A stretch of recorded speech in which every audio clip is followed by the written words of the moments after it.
സാഹിത്യ അക്കാദമി ഉൾപ്പെടെയുള്ള ഔദ്യോഗിക സ്ഥാനങ്ങളിൽ നിന്നും ഒഴിവാകുകയാണെന്ന് കവി കെ സച്ചിദാനന്ദൻ. വിവിധ പ്രസാധകരുടെ എഡിറ്റർ ചുമതലകളിൽ നിന്നും പിൻവാങ്ങിയിരിക്കുന്നു. അനാരോഗ്യം കാരണമാണ് പിന്മാറ്റമെന്നും ഫേസ്ബുക്ക് പോസ്റ്റിൽ പറയുന്നു. എന്നാൽ സച്ചിദാനന്ദൻ ഔദ്യോഗിക ചുമതലയിൽ നിന്ന് ഒഴിവായത് അറിയില്ല എന്നാണ് അക്കാദമി സെക്രട്ടറി CP അബൂബക്കർ പറയുന്നത്.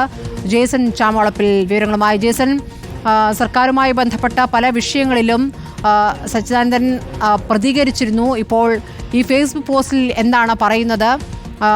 ഒഴിയുന്ന കാര്യം അക്കാദമി സെക്രട്ടറി അറിയാതെയാണ് എന്ന് മനസ്സിലാക്കാനാകുന്നു.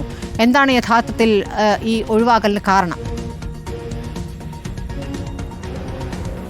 സ്മൃതി, ആരോഗ്യപരമായ പ്രശ്നങ്ങൾ സച്ചിദാനന്ദന് ഉണ്ടായിരുന്നു. കഴിഞ്ഞ കുറേ നാളുകളായി അദ്ദേഹം വിവിധ ചികിത്സയിലായിരുന്നു. ഇന്ന് പോലും അദ്ദേഹം തൃശ്ശൂരിലൊരു സ്വകാര്യ ആശുപത്രിയിൽ ചികിത്സ കഴിഞ്ഞതിന് ശേഷം വീട്ടിലെത്തിയിരിക്കുകയാണ്. നമ്മൾ അദ്ദേഹത്തിൻ്റെ പ്രതികരണം തേടാൻ അദ്ദേഹത്തിൻ്റെ വീടിൻ്റെ അടുത്തേക്ക് എത്തിയിരുന്നു. പക്ഷേ അവിടേക്ക് ആരെയും കടത്തുന്നില്ല. അത്രയേറെ ആരോഗ്യ പ്രശ്നങ്ങൾ അദ്ദേഹത്തിന് ഉണ്ട് എന്നാണ് അദ്ദേഹം തന്നെ വ്യക്തമാക്കുന്നത്. ഈ പശ്ചാത്തലത്തിലാണ് നിരവധി സംഘടനകളുടെ നേതൃത്വം അദ്ദേഹം വഹിക്കുന്നുണ്ട്. അയ്യപ്പ പണിക്കർ ഫൗണ്ടേഷൻ, ആറ്റൂർ രവിവർമ്മ ഫൗണ്ടേഷൻ, സാഹിത്യ അക്കാദമി, അതുപോലെ തന്നെ ദേശീയ മാനവിക വേദി തുടങ്ങി നിരവധി സംഘടനകളുടെ ചുമതലകൾ അദ്ദേഹത്തിനുണ്ട്. അതോടൊപ്പം തന്നെ നിരവധി പ്രസാധകരുമായി ബന്ധപ്പെട്ട ചുമതലകളുണ്ട്. ഇതിൽ നിന്നെല്ലാം ഒഴിയുന്നു എന്നാണ് അദ്ദേഹം ഫേസ്ബുക്ക് പോസ്റ്റിൽ പറഞ്ഞിരിക്കുന്നത്. പക്ഷേ ഔദ്യോഗികമായി അത്തരം ഒരു അറിയിപ്പ് കിട്ടിയിട്ടില്ല. നമ്മൾ അക്കാദമി സെക്രട്ടറിയുമായി സംസാരിച്ചിരുന്നു. അദ്ദേഹം പറയുന്നത് അദ്ദേഹം സ്ഥാനങ്ങളിൽ നിന്ന് ഒഴിഞ്ഞതായിട്ട് ഒരു വിവരം ലഭിച്ചിട്ടില്ല. അത്തരം ഒരു വിവരം തങ്ങൾക്ക് ലഭിച്ചിട്ടില്ല. അദ്ദേഹം ഒഴിയുന്നില്ല എന്ന് അദ്ദേഹം സെക്രട്ടറി അറിയിച്ചു എന്നാണ് അദ്ദേഹം നമ്മോട് പറഞ്ഞത്. പക്ഷേ മാധ്യമങ്ങൾക്ക് മുന്നിൽ അദ്ദേഹം പ്രതികരിക്കാൻ തയ്യാറായിട്ടില്ല.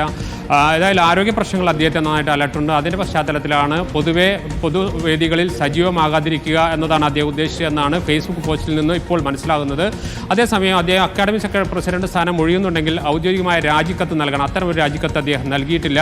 അതേസമയം അദ്ദേഹം പൊതുപരിപാടികളിൽ നിന്ന് ഒഴിഞ്ഞു നിൽക്കുന്ന ഒരു സാഹചര്യം കൂടിയുണ്ട്. രണ്ടുപേരും, അക്കാദമി പ്രസിഡന്റും സെക്രട്ടറിയും ഔദ്യോഗികമായി കാര്യത്തിൽ പ്രതികരിക്കാൻ തയ്യാറായിട്ടില്ല. സ്മൃതി.